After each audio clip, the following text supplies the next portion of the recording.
questions, your texts, your calls for a segment we call Is It Red? We've done it for many, many years now. And he's a surgical urologist from the Cleveland Clinic. And he comes by to answer questions that guys might have about maybe some strange goings-on down there in the strike zone. That's his area of expertise, and he's tops in his field. So if you have a question you want to email me, you can certainly do that. I have an Is It Red file in my email. Sometimes people will write me randomly, and they'll say, hey, next time Dr. Berglund's on, could you ask him this? And I'm happy to do it. Otherwise, calls live, text live, we'll take those for you too. And then, of course, the Bill Squire Friday Get Down is ahead of you as well. Cavaliers are off tonight. They'll play tomorrow night, West Coast. 8:30 is the tip-off against the Golden State Warriors. They'll head over to Sacramento, play the Kings on Monday. And I don't think they're back until next Friday night. They're going up to Portland on Wednesday. They'll be back to play Detroit. In-season tournament game. So they're just random? These don't happen at all in quick succession? No, so there's the pool games, and those are on Tuesdays and Friday nights. I see. And those count towards the seeding for the knockout round. Mm-hmm. That's coming. All right. Well, oh, hey, what's up? What's going on? Hey, it's our big boss, Keith Hotchkiss. Are you coming to apprise me of the goings on out there? No, the tally? Well, I came partly to wish you all a Merry Christmas. Merry Christmas. Magic, they flipped today. Yes. Couldn't be happier. Do you hear what I hear? Right. Actually, Cha-ching is what I hear. Mm-hmm. I'm coming in, interrupting the show, which I don't normally like to do, but this is big news, right? I had a conversation with some people in New York this morning, and it appears they have really taken a liking to Cody Brown and his demo tape at the Breakfast Club. Uh-huh. Mm-hmm. And I think they'd like him to make the move. Well, bye, guys. Yeah, all right. See you later. Well, all right. Yeah. Yeah. We need to kind of talk a little bit about what that's going to look like and, how we can find another Cody Brown Poundcake. Yes. One of a kind. There is no finding another. Right. I mean, probably need a new sports guy as well. Mm-hmm. So, yeah. I thought that was big news, though. So, it is. Thanks. Very interesting. The bit was that they wanted to hire me. Oh. The whole bit was that they wanted to hire me. I messed that up. That I had submitted my demo to New York, and they wanted to hire me on the Breakfast Club. I screwed up the Keith bit. Hotchkiss, everybody. He's You're amazing, the Keith. big market president here. He's running the whole show. Alan. I know. It's okay. And I couldn't hear Cody. Was he like, what's going on? No, not He at said, all. see you later. Nope. He goes, see you later. Oh, man. I wanted Hotchkiss to come in and go, Alan, you're not going to believe this. For whatever reason, they loved your demo. And I go, oh, I just sent it as a goof. I'm not. That they wanted to hire me. I don't even know how that would. That doesn't really square with me, But right? I wouldn't have even thought of that in. That's why I explained it this morning. Boy, I tell you, It's okay. You got to stick to the script. You got to give him. He's had a very busy day. Listen, for those of you now know that I'm not very good at this radio thing. That's why I go into sales. You were on the air for a long at time. WMMS in 1997. And Kiss FM. And Kiss, but MMS was my first love. Do you still do weekends at Kiss occasionally? No. I do the one Christmas shift on Magic. Yeah. A year. Okay. So, Hey, Keith, also stop slapping the table. well, now I gotta. Sorry. Get out of here. All right, Go do some stuff. Thank you. There's Keith Hotchkiss, the big market president here at iHeart Cleveland. That couldn't have gone worse. Oh, God, that son of a bitch. Oh, you messed that up so I was bad. so And then also, excited for this. I was so excited for this. Oh, God. I went to him this morning, and I go, are you going to be around today? I know you have a long day. Are you going to be around? He goes, yeah, I'm here all day. I said, okay. I said, when I come back from my 4:40 break, I want you to come in. I even ran it through with him. I ran it with him. Yeah, you did a little rehearsal. Yes. A dry run. I said, you know how Poundcake sent his demo to, oh, no, he didn't. Poundcake's been talking about sending his demo to the Breakfast Club to New York.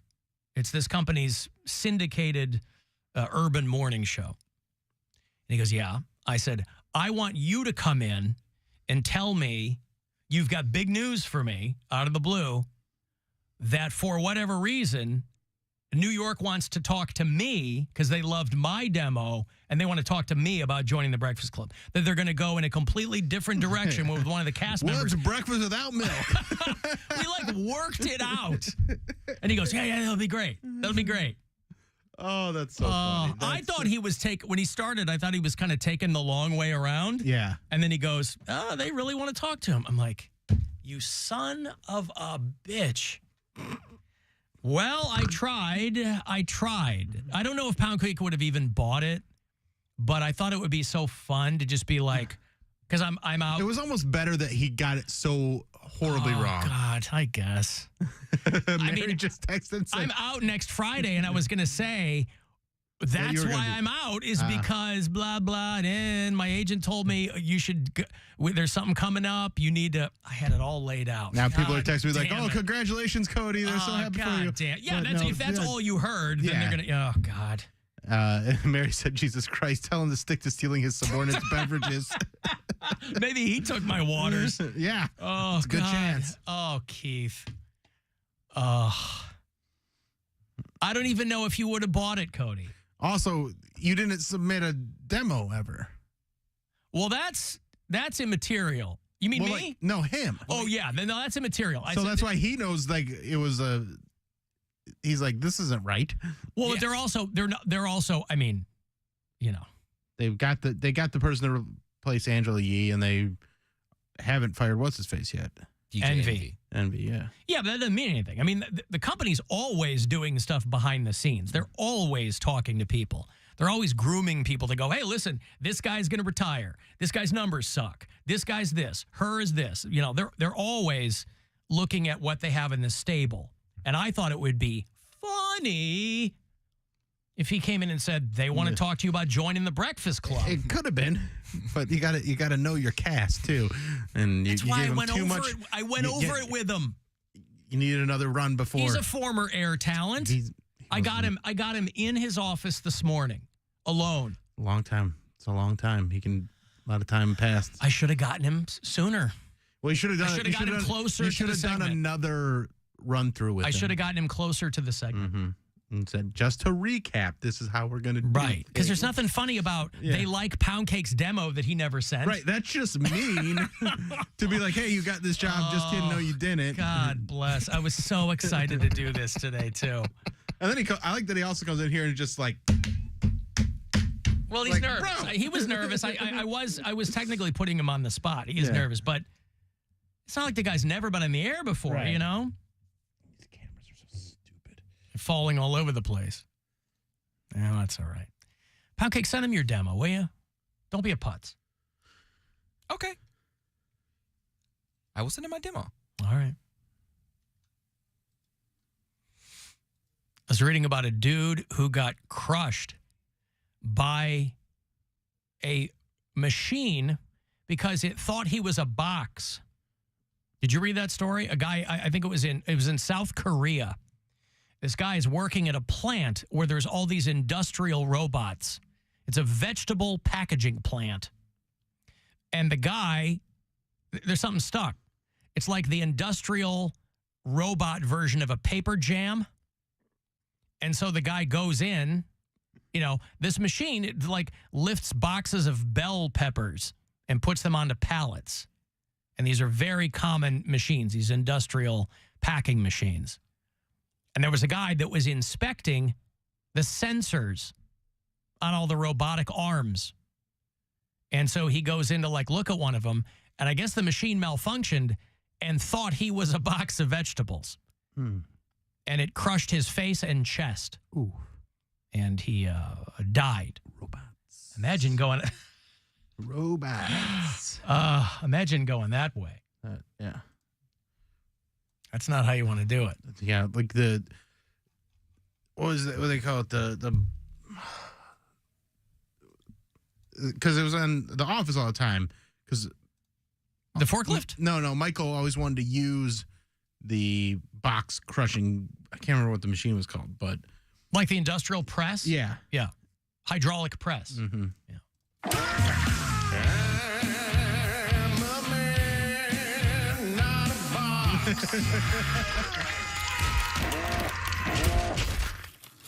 Well, we'll always have that. The look on Poundcake's face was priceless. Oh, what did he look like? I didn't see him when Hotchkiss was slaughtering my bit.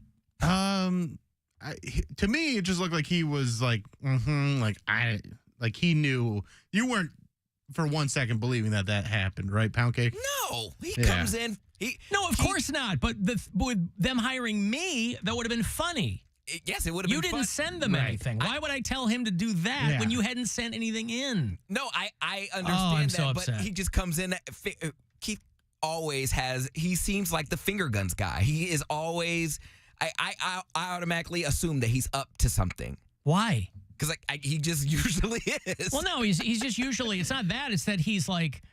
He hasn't. He's trying. He has to have a level of energy because he's running this whole operation. I understand that, and that's just a nonstop slog. But but you know that we are on two different levels. So I only see Keith when he's in his office. He's either like this on the phone, or I see him like this or like this. Like he's finger guns guy. I see him when he's on the move. I don't really talk to him and have conversations. So I knew coming in here, it was something, either it was going to be something really big, really bad, or he's doing a bit. So I just assume, he's not going to waste his time coming in here if it wasn't something of dire importance.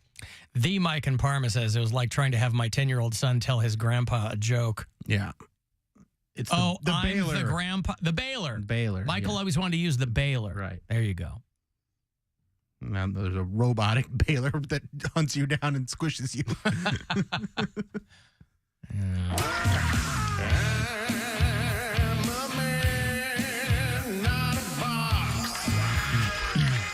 Oh, it sounds painful, too. He was being crushed. Thought he was a box of bell peppers.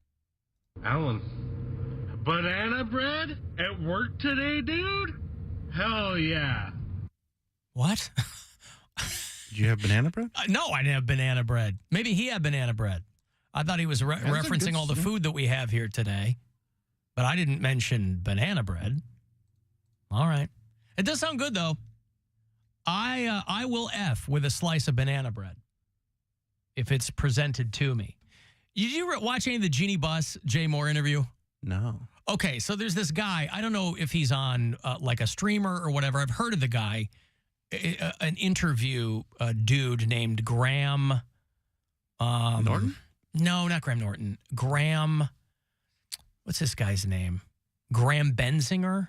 I don't know if he's like a sports talk guy or what he is. I've seen him interview a bunch of different people. You know that Jeannie Buss is married now to Jay Moore, the comedian. Jeannie Buss, her dad was the owner of the Lakers, and now she is. She runs that organization. She's the president of the LA Lakers. And she's been dating Jay Moore for a little while. She was married 30 years ago, but she's been divorced for a while. And there's like 9 years difference between him. Jay Moore's in his early 50s. She's 62. Looks good. She looks great, yeah. And they were dating for a while, and they got married.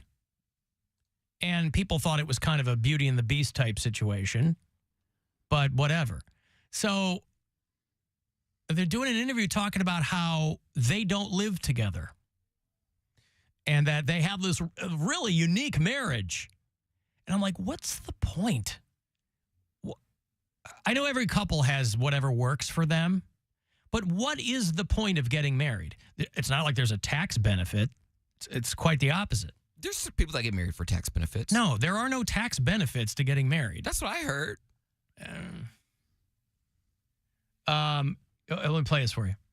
Right now, we live in a building that has 3 units.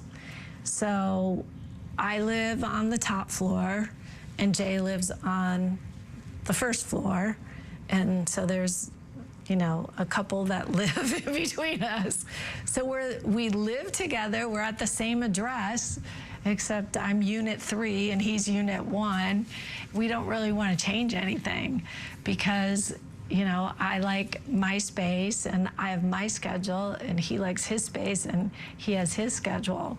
But I can, take the elevator down in my slippers and, hang out a little bit and go back up. And I would recommend it to any couple. It's like, all right, I'm going to go upstairs. Like, okay.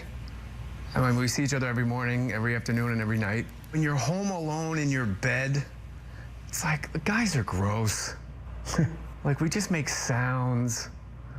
Like, we sweat. The sheets get all wrinkly and weird. It's like, oh, just let her sleep like a princess or a Barbie still in the box. Like, she doesn't need to be subjected to me in my, wrestling sweatpants, just belching in my, Wow. Why get married? Because they wanted to. But why? They like their situation. But why? Because they wanted to. She's super rich. She's super rich. Like, he wants to be super rich. You too. notice, she probably owns the building. One. Mm-hmm. You notice she is on the top floor. He's ground level. And there's a floor between them. It's so weird. I'd be like, bitch, if you don't get in this bed. I mean, listen, you can do whatever you want to do. There's a billion different ways to make a relationship work. I don't understand it. There's got to be some kind of thought along the way. And they're normal functioning adults. They go, why get married? It's like these people go, what makes the marriage work? We don't live in the same, in separate vacations. I mean, I guess. But if you go, we stayed together for 40 years because we never saw each other. Like, what's the point? That's not we made it work because we didn't live together. Yeah, right. But why get married? Usually when people get married, even if it's an unconventional relationship, right? Like, I don't understand, and it's not for me to understand. Again, I want to be very clear. Whatever works for you, God bless. Do whatever you want to do. I don't understand polyamory in marriage. I don't get it. What's the point? They go, well, I always come back to him or her, blah, blah, blah. Okay, but that works for you and fine. But we don't live together, but we're married. Right. Well, everyone could stay married for 100 years if they weren't living together. Well, maybe that's the trick. Maybe you need But what's the point then? I mean, where's the big... They're married. They're committed to each other. But what is the... I would think what's at the very... point of anything, I would think at the very least, part of wanting to be together would be wanting to be physically together. Like living on together. Scheduled days. I love this. She comes down in the morning. Well, of course. I would want... Everyone would get married if they were like, we're not going to live together. But I don't get the point. No, I don't think everybody wants that. I think there's a lot of people that they want to be in the physical space. Like, they want to be around their significant other all the time. There's a lot of people that are very clingy and they don't. But for these two people, they're busy. They got their life going on. They'll, see you when I see you. Right, but what I'm saying is, but even if they lived together, they would probably never see each other. Yeah, but they want to make sure. We want to make sure we don't see each other. Oh, man. It's wild, though. Because everybody's like, Jay Moore, what? He was married to Nikki Cox for a long time. She's foxy. Yeah, Nikki Cox is one of my favorites. Man, I never understood. I mean, Jay Moore must have a real knee shooter or something. Why wouldn't you get Keith Kennedy to do that bit? Because I wanted the top guy. I wanted the guy that would probably... Because, frankly, Kennedy's been running around like his hair's on fire all day long. He's been way more... But he would have got the bit right. Well, listen, I don't know. It's done now. It's fine. It's past. By the way, Poundcake, after this segment, Keith Kennedy wants to talk to you. Okay. He doesn't want to talk to you, Poundcake. I was saying he could easily come to my studio. Yeah, that's right. He could poke his head in. I learned my lesson. Once you do it once. And I have also learned my lesson. He did it after once. all this. That was one of my favorite moments. He got terrible, me, and it will never happen again because that's why I'm leery of everyone now. Poundcake's face was priceless. What the hell did mine look like? as I slowly realized that it he's was messing up the bit. Oh, my God. All right, I got a break here. Dr. Ryan Berglund is going to join us shortly. He will never disappoint us. We do a segment called Is It Red? If you've got questions for him, now is the time to call, and we'll see if we can get it figured out. He's a surgical urologist from the Cleveland Clinic. 216-578-1007, 800-348-1007. Guys, if you have questions about things going on down there that he might be able to help you with, you can text your questions, 35192. You can leave messages on the iHeartRadio app. It's the Alan Cox Show. Everywhere on our free iHeartRadio app or whatever smart device you have. Just tell me to play the Alan Cox Show on iHeartRadio. From the Universal Windows Direct Weather Center, WMMS Weather. Overnight, scattered showers before sunrise, a low in the mid-30s. Saturday, rain ending in the morning, then mostly cloudy, high in the upper 40s. Mostly sunny Sunday, high near 50. This report is sponsored by Petiti Garden Center. At Petiti. I am AJ Petiti. Shop Petiti Garden Centers now for 50% off our forest of lifelike trees, wreaths, and garlands. Stunningly realistic and inspired by the most beautiful varieties found in nature. Petiti's, a Northeast Ohio holiday tradition. Hey there, it's Alan for Window Nation. You know, when I tell you about the amazing deals that Window Nation do on brand new windows, I assume that you're a homeowner. You would obviously know if there were windows that needed to be replaced because of certain things, right? The obvious reasons. Hey, this one's loose. Hey, this one's a little cracked. But there are less obvious reasons. You know, you might see a little bit of condensation when it gets really cold or when it's rainy, and you might not think that much of it. But over time, that can do really bad things to your house. You can get structural damage. You can end up with mold, things like that. Windows being replaced by Window Nation in your home will keep you cozy, manage your energy bills. They look awesome. And they will give you 2 free ones for every 2 you buy, and no payments at all, 0% for 5 years. 866-90-NATION to call them. Just give them my name. WindowNation.com will help out as well. They won't do it indefinitely, so call them now. 2 free windows for every 2 you buy, no interest at all for 60 months, 5 years. 866-90-NATION or windownation.com. Hey, Mackenzie here. If you've been looking for a car, truck, or SUV that's in stock and ready for immediate